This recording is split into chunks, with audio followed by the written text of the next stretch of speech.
Angge. Yes. Oh, floater. Wow. Poyos again. We could see her do that. Talagang puro yung mga power tip or soft tip.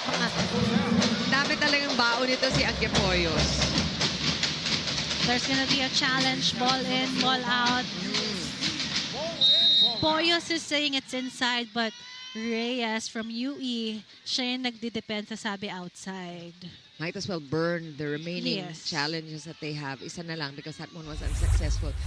Kanina na kwento ni Althea na training sila para beach volleyball, dalawahan. Yes. Ikaw, you play beach, so talaga that will help. It must help your defense. Ibang-iba kasi lahat ng bola sa'yo. That's why iba rin yung transition from indoor to outdoor. So I think it's probably the reason why their defense is so scrappy. She's not one of the best liberos. Reyes.